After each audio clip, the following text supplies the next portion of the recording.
ગુજરાતના માછીમારોના હિતમાં વધુ એક મહત્વપૂર્ણ નિર્ણય। માછીમારીની નવી સિઝન શરૂ થાય તેના 5 દિવસ અગાઉ તારીખ 11 ઓગસ્ટથી જ બોટ માટે ડીઝલ વિતરણ શરૂ કરાશે। સિઝનની શરૂઆતમાં ડીઝલ માટે બંદરો પર સર્જાતા ટ્રાફિકને ધ્યાને રાખીને રાજ્ય સરકારે આ મહત્વપૂર્ણ નિર્ણય કર્યો।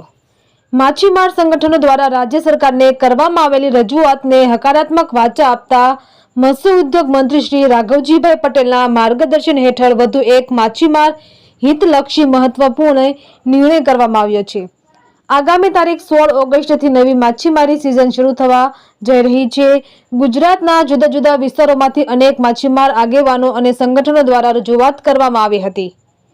માછીમાર આગેવાનો અને સંગઠનોની આ રજૂઆત રાજ્ય સરકારને યોગ્ય જણાઈ આવતા તાત્કાલિક ધોરણે આ મહત્વપૂર્ણ નિર્ણય કરવામાં આવ્યો છે। રિપોર્ટર જિગ્નેશ બારૈયા, જાફરાબાદ।